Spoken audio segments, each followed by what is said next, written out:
Welcome, everybody, to another episode of Dream Draft Rules Everything Around Me. I'm your host, Chris Persianen, here once again, here as always, to welcome you to Knicks Film School, to welcome you to Dream, to say Happy March Madness. Lots of hirings already going on as some teams' seasons have ended as a result of March Madness, and lots of teams still dancing. Have a great tournament going on.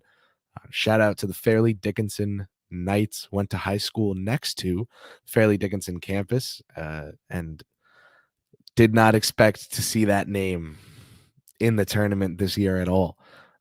Forget playing several games. So shout out to Fairleigh Dickinson University.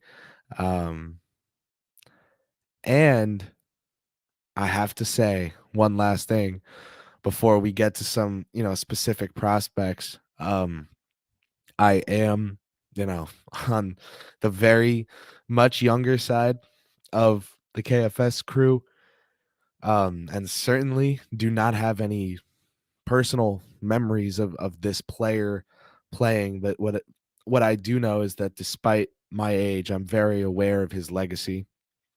I'm very aware of what he's known for, um, and what he will be remembered for a long time.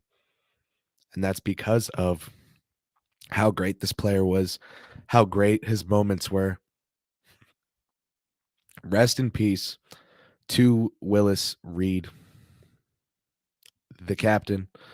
Um, really, really great part of New York Knickerbocker history, and as someone uh, who cares a great deal about basketball history, um, and who's fortunate enough to be able to cover the Knicks, it's felt that that piece of basketball history uh, has moved on.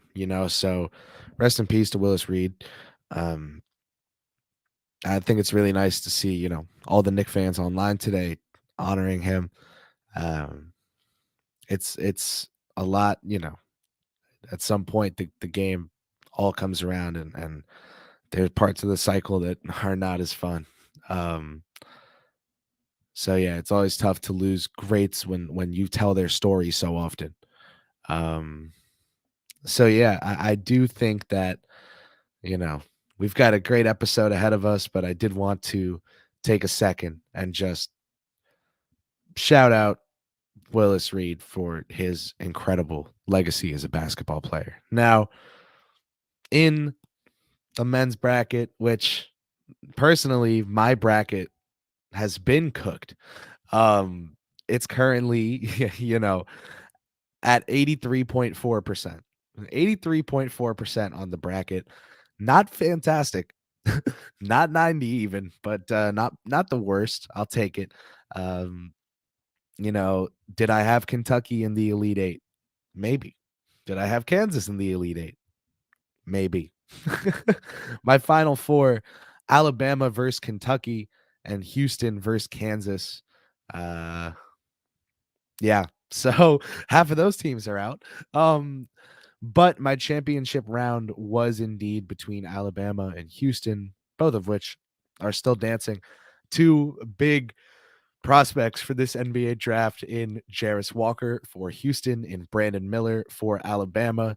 And I think that is exactly where to start thus far, is by talking about some of these guys and some of the games they've played so far here in March Madness. Now, if there are questions in the chat about players that are not in March Madness, about how I think someone might fare in a game that has not been played yet, I am here for those questions. Just starting off on my end with a little bit of a pre-prepared spiel on a couple of these top guys. So I do want to say thank you to everyone for joining me here today on Dream. It's a pleasure and an honor to be able to talk about the 2023 NBA draft to a crowd of such lovely and passionate fans. So hello and welcome to Dream. Thank you for joining me.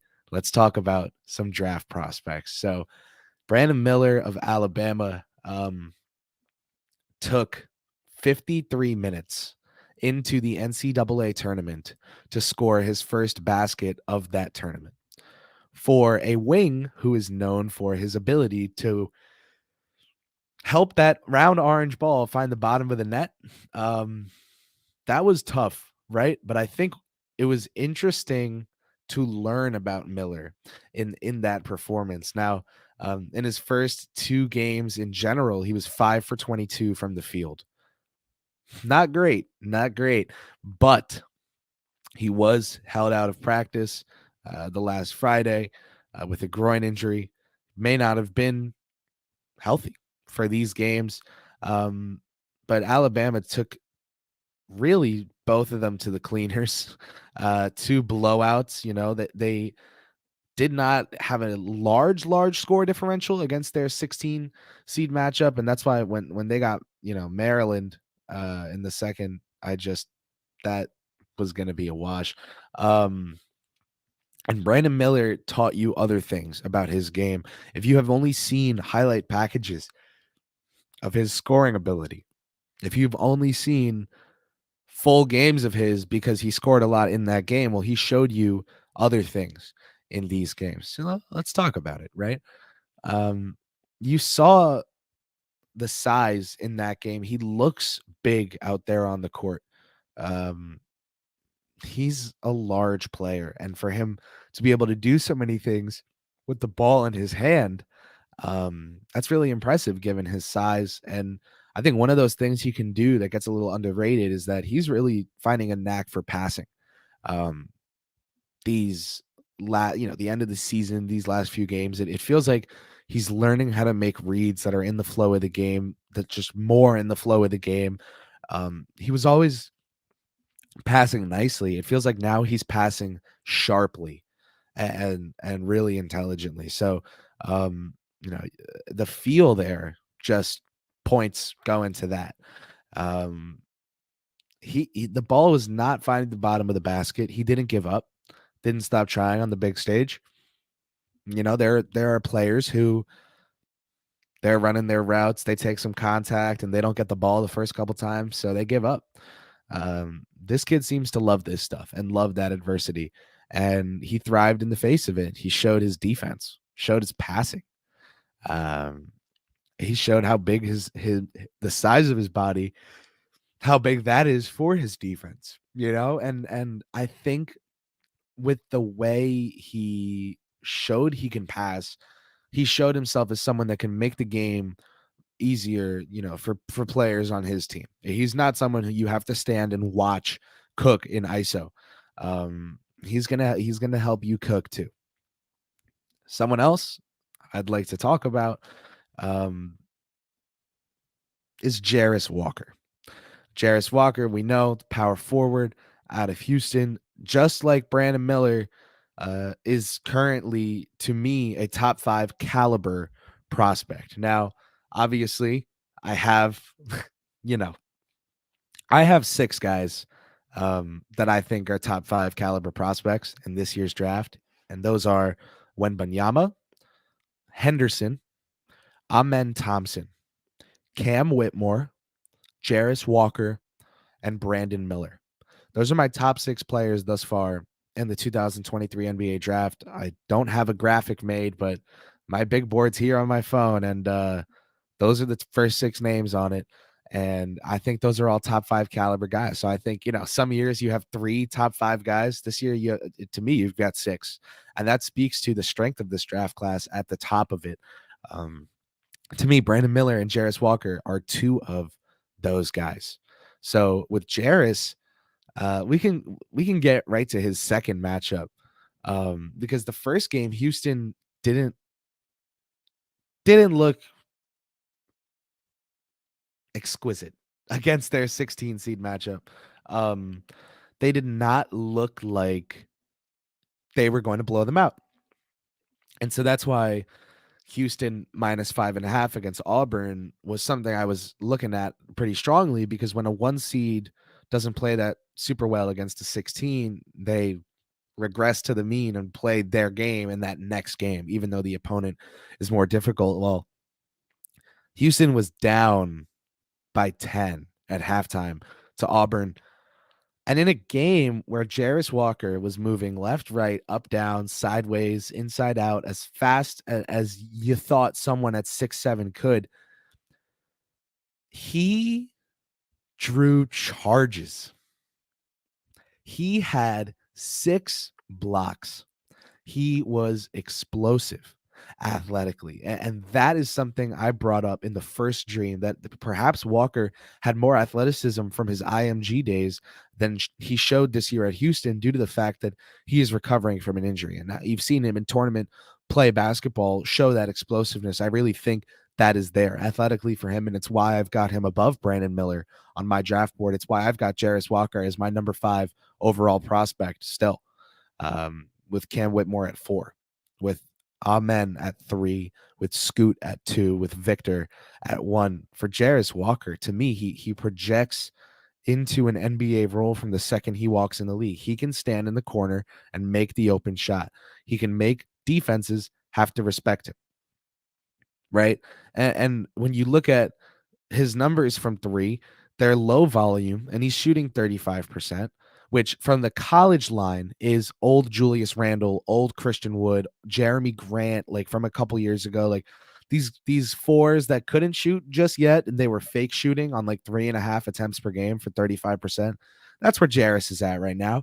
But I do buy his catch and shoot jumper. 64% at the free throw line. Not exactly the most encouraging. Again, I buy the catch and shoot jumper. And I do think that with his athleticism, his ability to put the ball on the floor, he's going to be able to attack the closeouts. I think that with his frame, he's going to be great defensively with his athleticism, his explosiveness, his awareness on the defensive end. Jarris Walker is one of my guys in this draft, and I identified him as such months back. I love what Houston's doing. As someone that coaches youth basketball, I use Quentin Grimes as an example to my players, as someone who did not see results. Okay. As a primary initiator, and someone who needed to go to his hometown school of Houston in a much more humbling role and put in a lot of work to be able to play that role to succeed. And he did it and got drafted in the first round of the NBA draft as a 3-and-D guy, not as a point guard that he, went to Kansas as. So I love Houston's program. I think Florida State and Houston are 2 schools right now. I can't get enough prospects developed by those head coaches. But Jarris Walker is different. I have long said not to let the Oklahoma City Thunder get their hands on Jarris Walker. That will not age well for NBA teams. Between Holmgren's length, between Walker's physicality, athleticism, I just cannot see that one playing out in a fun manner. So love Jarris Walker. I really like Brandon Miller as a prospect. I have Jarris Walker above him because reportedly Jarris Walker's, work ethic is spectacular. That's something I love about players. A lot of lottery players like Cam Whitmore were not in March Madness at all.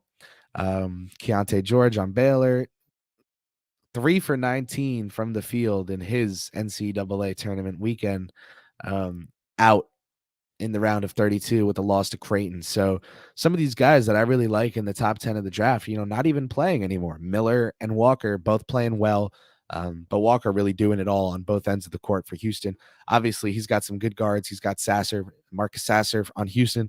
But Jarris Walker is one of my guys, signed, sealed, delivered. Have loved his tape for months, and I will continue to, as a result of just how much he seems to love his role, how much he seems to love being a star in his role. Jarris Walker's got that dog in him, if you want the scientific analysis of that one. I see in the comments, Brandon Miller has an injured groin. Can't judge him too hard. Absolutely. So that's a great point. Um, I did bury the lead a little on that, but I always just like to tell a story over delivering cold hard facts. Um, can never have too many wings, especially knowing some may have to go out in a superstar trade. So yes, I do think that you have, a lot of I think you do have a lot of pressure to get young talent up in the pipeline. Um because rookie cycles matter. So it's a little, off topic of specific prospects, but matching up rookie cycles, extension patterns, when those years are going to hit, all of that matters. I do think the Knicks have kind of mastered how often to draft. I do think it's an art. I do think they're killing the picks that they're making enough where they don't need to worry about drafting a million players and hoping one sticks. I think when you really are devoid of talent, you make 4 selections in the first round, like the Houston Rockets did. But the New York Knicks aren't there. They hit on Grimes. They hit on Quickly. They hit on Sims. They hit on McBride. Jokovic, undetermined. Toppin trending down due to his usage on the team, who he's playing behind, and Julius Randle trending down. The rest of the picks, Grimes and Quickly alone make it all worth it from a team building perspective. So um, that was spectacular of the Knicks. Now, one last player to actually, before I only kill Keontae George, let me just say, um, you would like to see him in NBA spacing. You would also like to see him be smarter out there and not look so poor on defense. You would like to see him take smarter shots. You would also see him like to have more space to get those shots off. Now, Keontae George can be blindfolded and go run an NBA offense. I do not think that he is someone, you look at and you just buy every question mark. Well, he's really a top 5 guy that, because it's a deep class, won't go top 5. This is a guy who will go in the top 10 in a lot of drafts. Maybe he goes 11 in this one because it's so deep, right? But he's 6'4". He's a combo guard. He can shoot the ball. He can pass the ball. He is a pure bucket getter. If you love those guys, you bet on this kid. And someone who's kind of the opposite breed of point guard, kind of the more hard nosed, more driving than shooting distance. Cason Wallace from Kentucky, got to shout him out. I think that in the NBA today, there is one singular college that has the most players in the NBA today, and it is Kentucky. I believe that number is 27 players. And I believe that number is going to grow. And Cason Wallace is drafted in the first round. So if that number is incorrect, maybe that's just first round picks. That's the amount of first round picks in the league from Kentucky.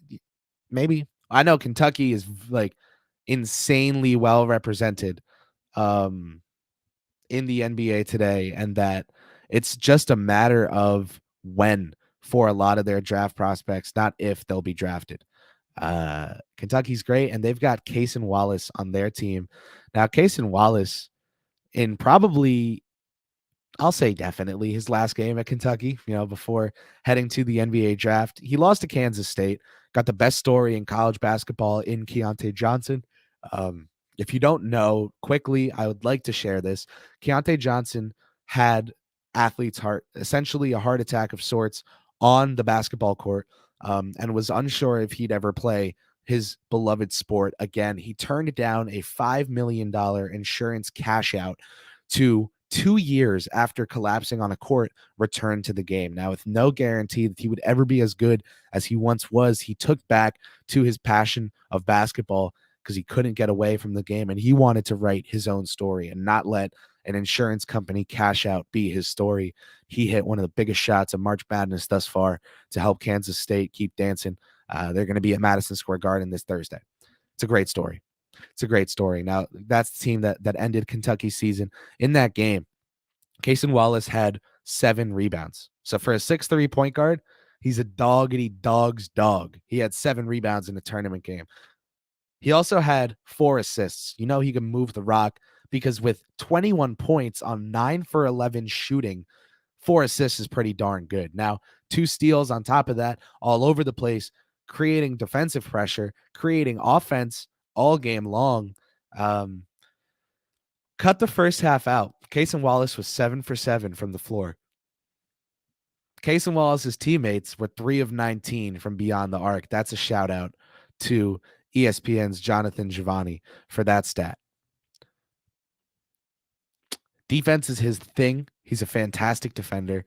But, you know, I do think that for Kentucky, they just got outmatched. You know, Oscar, a fantastic player. Jacob Toppin, a brother of Obi Toppin, you know, a good engine for them. Almost in a way, they're Josh Hart, Kentucky's Josh Hart, Obi's brother, which just is very on brand. Cason Wallace is the stud on that team to me. Him and Oscar T. And you know, tough loss, but Wallace showed the answers to a lot of question marks about him during the season in tournament play, which is going to make his stock rise. Do not be surprised if you see him in top 10s on big boards and mock drafts after these performances from him. So yeah, I do think that when you have a big game in the tournament, it's a big deal, and it should be seen as a big deal. But I do think that he does deserve the credit that he deserves for just the effort and the defense he put in the tournament. Obviously, Kentucky not able to score enough points to get over the hill, but that can't all fall on one guy. So yeah, you know, with everything going on with the tournament, um, I do think that it's tough not to get too wrapped up in one good performance or one bad performance from a prospect. But it's also important to remember that if someone does show up in these big moments, it really is a credit to them, their mental toughness. Could they handle playing in the pressure of the NBA? Well, it seems like they've dealt well with that pressure so far. All right. With that being said, I think those are the 4 guys I really wanted to touch on in Miller, Walker, George, and Wallace in terms of big bracket stars. Now it's your guys' show. It always was. It always has been your guys' show. Let's go to your guys' questions. Let's see what you guys have to say about the 2023 NBA draft. Let's see what I have to answer for you guys about the 2023 NBA draft. And we'll see just how happy I can make you guys. Maybe I don't like your favorite prospect, and you might not like my take on him. But yeah, let's get started. And we've got a good question to start from John Rodriguez. Thanks for the question, John. Um, The question is, Chris, what is your opinion of Colby Jones? Any comparisons for him? Colby Jones is who this is someone who I like watching play basketball. Um, he is a shooting guard who sees the floor very well. That's how I feel when I hear his name right away. I think of his vision on the court. I think of the fact that he's, you know, 6'5", 205, um, and just how well he can see the court despite how good his offense is. And you know, Colby Jones is one of those guys who I think many could get stuck in seeing as, oh, you know, the Denny Avdia world of fine at everything, not good at anything. Um, but I see him as a combo guard. I see him as, you know, a shooting guard that can initiate in stints. Yes, he will be a little older on draft night. Um, but that, as we've learned, that can be very much okay. Uh, his athleticism doesn't jump off the screen. Um, Not that many scoring outbursts, but it just feels like he knows what he's doing out there running offense. And I think it's tough to compare him to players.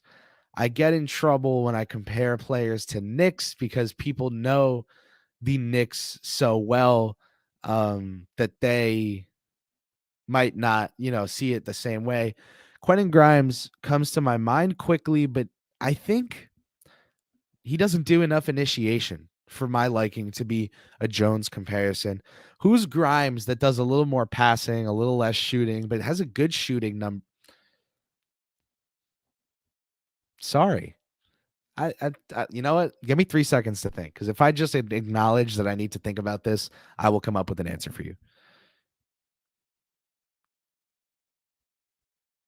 I'm gonna go with Derek White, Boston Celtics. I'm gonna go with Derek White of the Boston Celtics. I think that's a really nice outcome for Colby Jones. I think if he goes in the early second round and you get Derek White out of him, that's a really good player. So I'm gonna go with Derek White of the Boston Celtics on the condition that I am allowed to rescind that whenever I do really deep dive Jones. I do know a good amount of his game because as someone that's watched a lot of Cam Whitmore, I've watched a lot of Colby Jones. They've played twice this season. Um, but I wanna revisit that now because you've got me overthinking it. But I'm gonna go with Derek White. Um, if you want to say what Nick fans thought Lonzo Ball was, I think that's also a good comparison. But that being under the condition that I say thought as in that he would be a point guard at the NBA level to an extent. Um, Not thought that, he won't now achieve that because of the unfortunate situation with his injuries. As someone who was in middle school during the Ball brothers high school reign, I really loved watching them grow up, and I really like rooting for Lonzo Ball and his family to do well. So I have no malintent in saying what Lonzo could have been. I'm more mean on the court. Nothing, subsided by injuries, just something that he wasn't going to be as an NBA player. Dirty Dancer with a question that unfortunately to me has an answer. So let's get into it. Which prospects do not fit the Knicks culture and don't have the dog in them to play for Tom Thibodeau? Now, I want to say, I want to say that I am not someone to say that players don't have the dog in them. I will acknowledge when some players have so much more dog than others that they are dogs, doggedy dogs. But despite the fact that Jarris Walker is a doggedy dog's dog, I do think that it's tough to turn around and say, well, he's not a dog because I think he's soft. Well, that's no way to talk about a 19-year-old and, prospective athlete now, is it? I think that some guys let their toughness show in different ways. Some guys will have their toughness come out in the NBA. It's really about watching interviews and getting a good sense of who guys are, who they want to be, not trying to infer things about their personality from their play on the court. Um, Now, someone who comes to mind as a prospect that would not be a fantastic fit for the Knicks because of their culture and because of the position he plays. So I think this is a good pick for an answer to this question. I'm going to go with GG Jackson. I would say that GG Jackson thus far has given some interview answers that to me signify that he has some learning to do and some maturing to do in regards to his relationship with the game of basketball, and how he can be the best version of GG out there on the basketball court. Now, he plays for the South Carolina Gamecocks. He is a fantastic scorer. Um, what made Paulo so special last year was that he was already a masterful scorer. GG has that potential. So he is like the prospect version of prospect Paulo. Uh, but you know what I mean by that. Yeah. And so GG to me, he'll say, I'm taking good shots. They just didn't go in. It's better I take those than passing to my teammates who aren't doing much. Those are the vibes you get from his press conferences. And I think he could change. He ought to change that, and he could stand to change that if he wanted to be seen in a better light. I do think GG Jackson will take 2 to 3 years to develop into a positive player, if he is willing to do that development. I also think that, we're in year 4 to 5 of certain NBA players that were top 10 picks, um, some of whom were traded from the Knickerbockers this season, that, are still not there in terms of their potential, and that they have maturing to do as well. And, if they go out to their next team and give the press quotes about why they didn't play, and that's immature. So objectively, and as someone who's doing my best to be mature on the media end of things, I'm learning a lot this year as well. And something I'm learning is what it looks like when athletes know how to handle certain situations. So, GG Jackson doesn't strike me as someone that would know how to handle these situations from the jump, who has the mindset to handle a coach like Tom Thibodeau's rigidity from the jump. Steve Clifford probably also not a good fit for GG Jackson, right? There are just certain coaches out there that aren't the best fit for certain young guys. I also wouldn't pair him with Steve Kerr. I think those are 3 teams: Warriors, Hornets, and Knicks, that GG Jackson, you'll probably won't see him get drafted to, unless one of them really takes a real philosophical switch on the type of guys that they want to draft. Uh, it's tough to bring up another prospect in regards to that question, because he just jumps to my mind so quickly. But I would say that as of now, um, I don't think there's anyone. Even the Thompson twins get said, it gets, oh, they went and played in the circus league. They don't like adversity. Those kids work out a lot. Those kids work out a lot with former pros. They love the grind. They love the hustle. So I'm not speaking like that on those Thompson twins who love to get better at what they do. It's tough to spin that narrative. It's tough to give an answer to that question. It's, I wish I wasn't painting Jackson in such a light. I want to make sure I'm honest about the fact that he has potential to be a fantastic scorer. He has a potential to be a matchup nightmare. He has potential to be scary at the NBA level if he puts it all together. So, GG Jackson, someone who's going to go out and be really good. Michael Padalano. Last year was a huge wing and big heavy draft. Will there be more guards that'll have immediate impact? Mike, thanks for the question. Thanks for watching. Appreciate you. I think guards having immediate impact in the NBA comes down to one thing alone. They're either really old when they're coming in, or they're really good at defense. Really good at defense. Uh, Jonathan Macri is the person who taught me in the world of basketball that drafting a rookie point guard very high in the draft is an acknowledgement that you are going to be a bad team the next year. It's almost asking to be a bad team the next year to let someone who's never run an NBA offense before run an NBA offense. And so for a guard to have immediate impact, unless they are coming off the bench, and John texted me back as soon as I brought him up. He's listening, even though he's not listening. He knows. He knows. Good old Mac. So with guards in this year's draft, I think Keontae George and Nick Smith Jr. are two of the best guards in this draft. They might be, after Scoot and Amen, the two. John just said, I know you're dreaming, by the way. Text me later.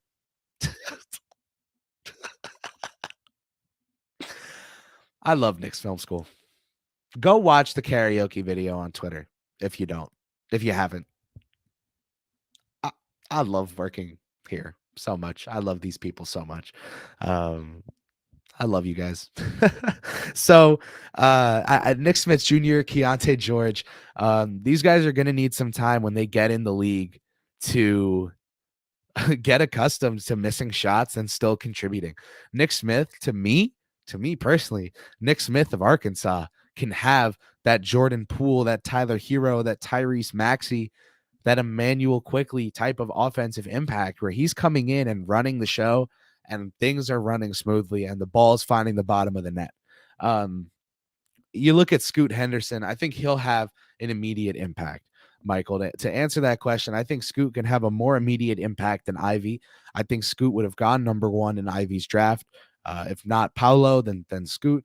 And just the fact that Scoot is so athletic is going to give him a lot of pluses from day one.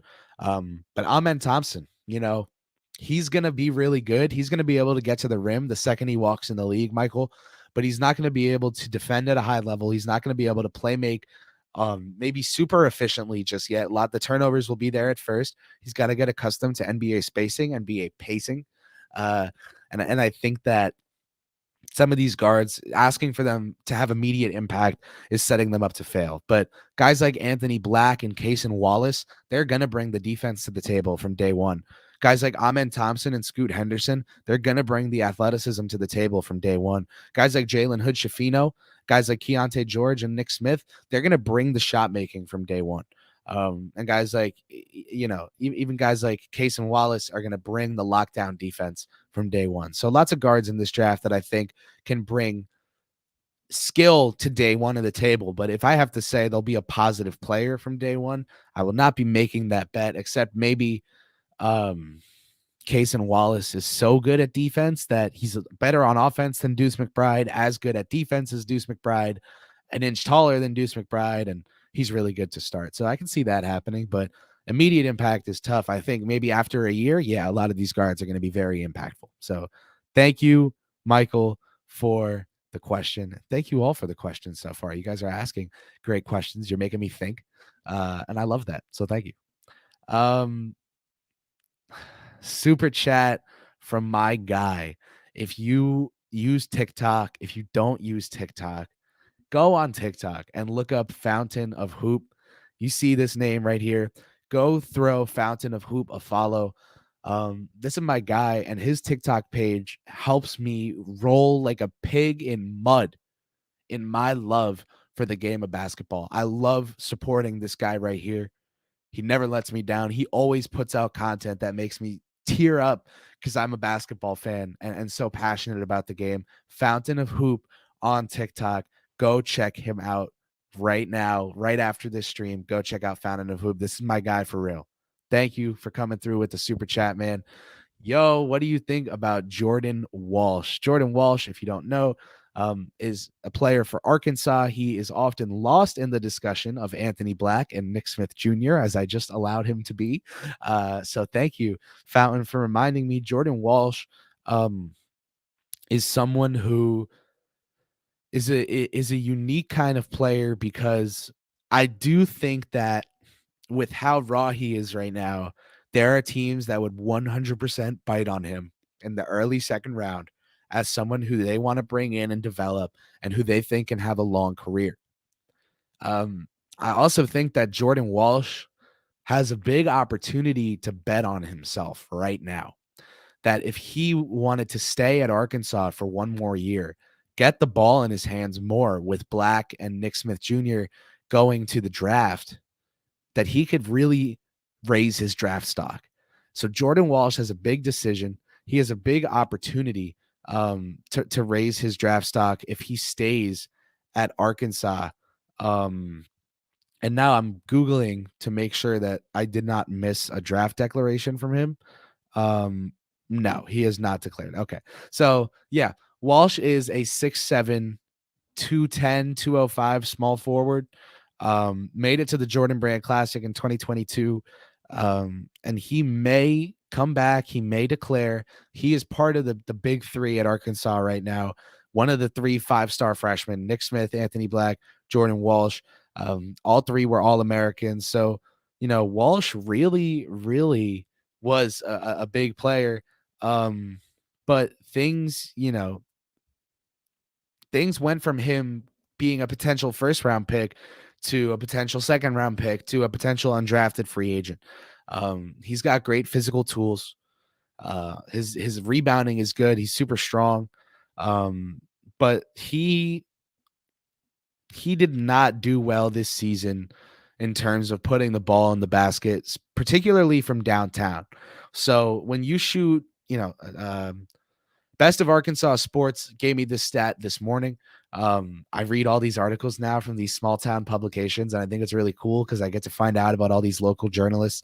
They had a stat where in Jordan Walsh's first 17, sorry, bad with numbers right now. First 17 career games, he shot 22% from downtown.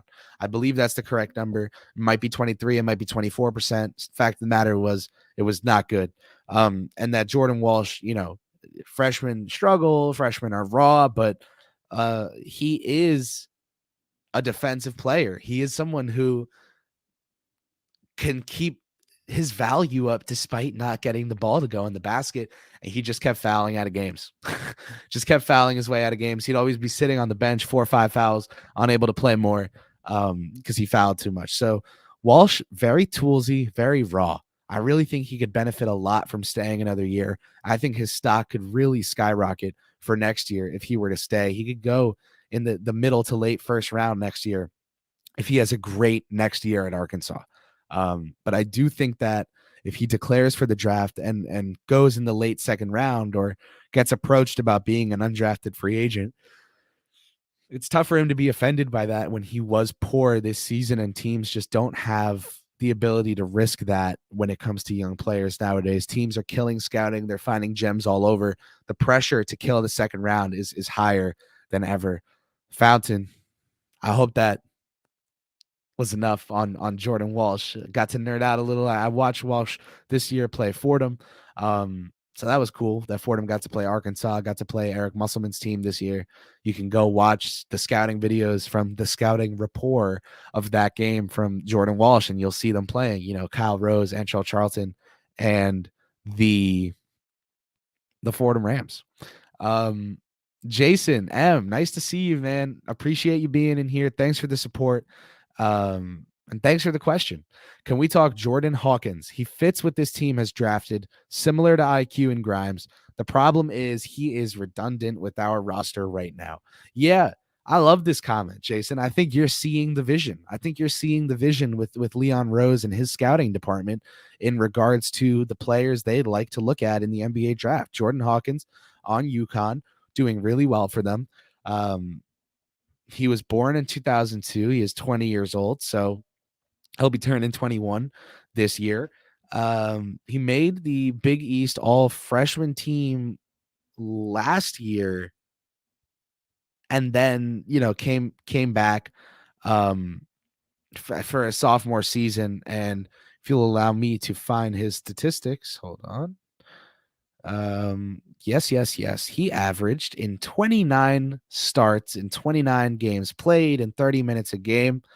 He gave you 16 points. He gave you an assist and a half.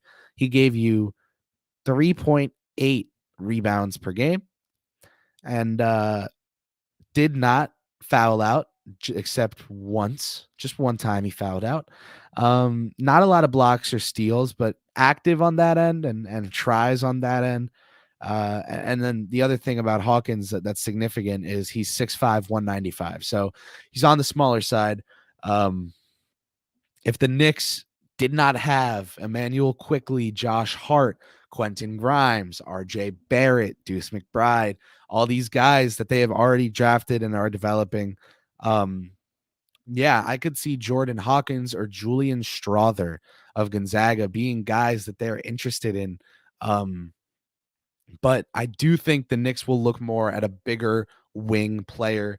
And I had a request from Busy from the KFS Discord. If you don't know, Knicks Film School has a Discord. You can join it by becoming a patron, and you can have unbridled access to the lovely KFS crew, including a draft chat channel in the KFS Discord where you can tag me at any time of the day. I'll be in a lecture at college. I'll be napping at 2 p.m. I will be waking up at 5 p.m. Whatever it is I'm doing homework at 4 in the morning because I napped so much earlier in the day. Whatever it is, I will answer your questions about the NBA draft. You don't have to wait for the next stream if you become a patron and join the KFS Discord. I was asked in the KFS Discord to talk about Max Lewis by Mr. Busy. So I'll get to him actually after I finish up this question for Jason, because I think he is good to bring up after Jordan Hawkins. But when it comes to Hawkins, yes, he is a player who does fit a lot of what the New York Knicks have been looking for so far. And in my opinion, could have been a candidate to be drafted by them this year. He went 7 for 8 in his first 2 wins in the tournament. UConn is going to play Arkansas. You're going to get to see Jordan Hawkins get guarded by Anthony Black and by Nick Smith Jr. This is going to be a big matchup for draft class. Going to be checking out the UConn Arkansas game, and watching these guys go at it. But yeah, 25 points in 26 minutes for Jordan Hawkins, in his the second halves of these games. He's just been on top of things. And Simon Rath, Hawks draft nerd, put out a comparison yesterday that I thought was cool. Simon's always been nice to me on the Twitter spaces, not literal spaces, but just the virtual space of Twitter, despite the Knicks and Hawks having that, rivalry where they've got Simon has been cool. And he said, the only guy he can think of when he watches Hawkins is Rip Hamilton. And I loved that tweet. I thought that was a fun tweet. So, yeah, Jordan Hawkins, really fun player. Can't see the Knicks drafting someone of that size if they're not a super singular talent. Jew Anon with the super chat. Thank you, sir. Much appreciated. Much appreciated. And that is a really, really funny display name. The pun is noted, appreciated, laughed at. I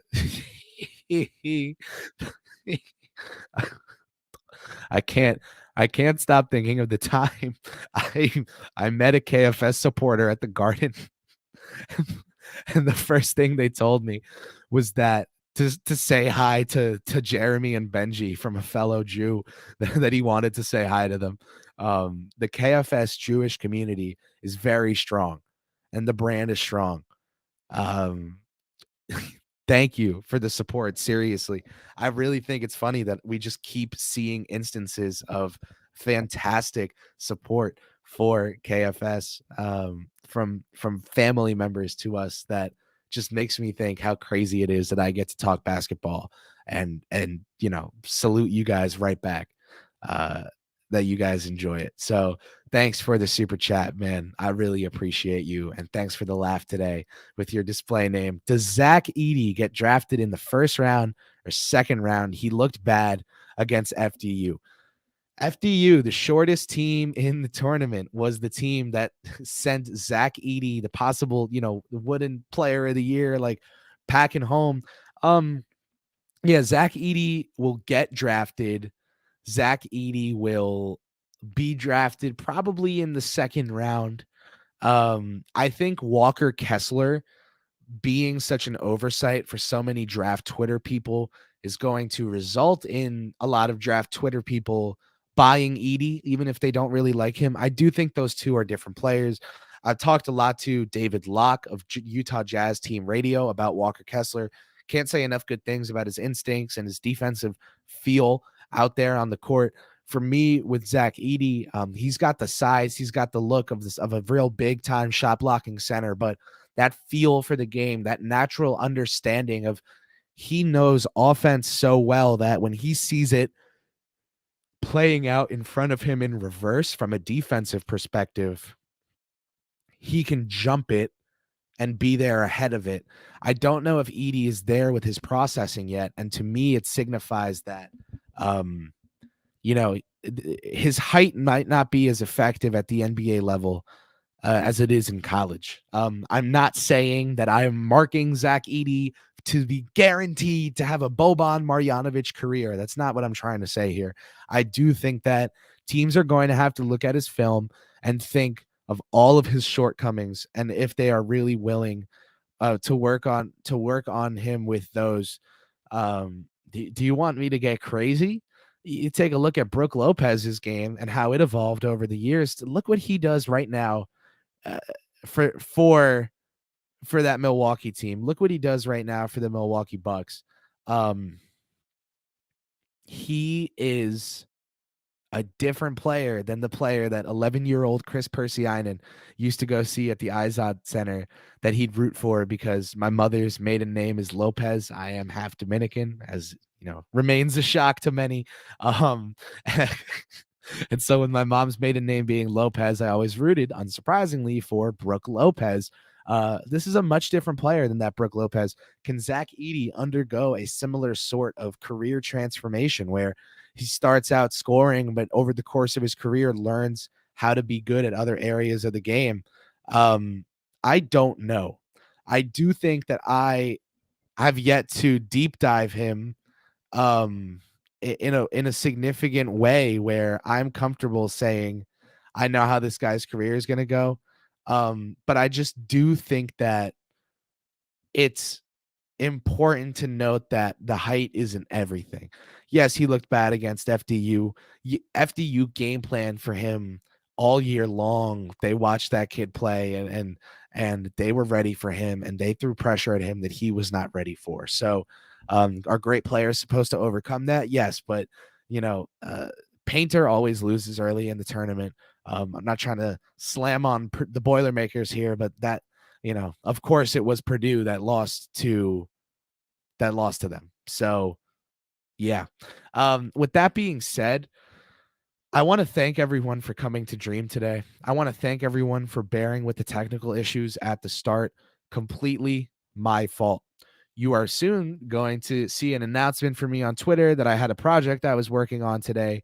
And that project resulted in me being at the WFUV studios later than I was supposed to be, my phone dying, and me running back to my home with a dead phone, not answering Andrew Claudio's concerned texts, because I was sprinting to my apartment in the Bronx so I could charge my phone and run here on this live stream with you guys.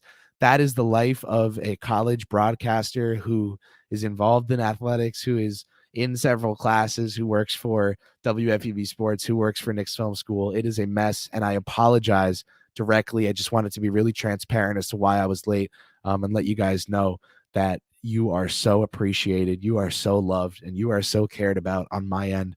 The support is amazing with my journey this year, beat reporting on the team and talking about the NBA draft with you guys.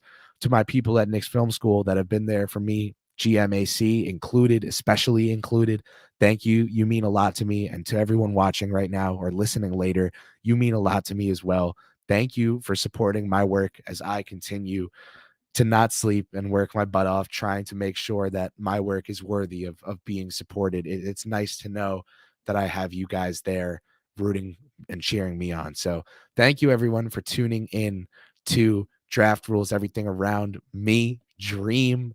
Remember to leave a thumbs up down below. Remember to subscribe to the Knicks Film School YouTube channel, and remember to turn notifications on when you subscribe to the Knicks Film School YouTube channel. Get those ping notifications when we put a video up. You don't got to watch it right away, but you'll know that we're putting out that fire every day here on KFS.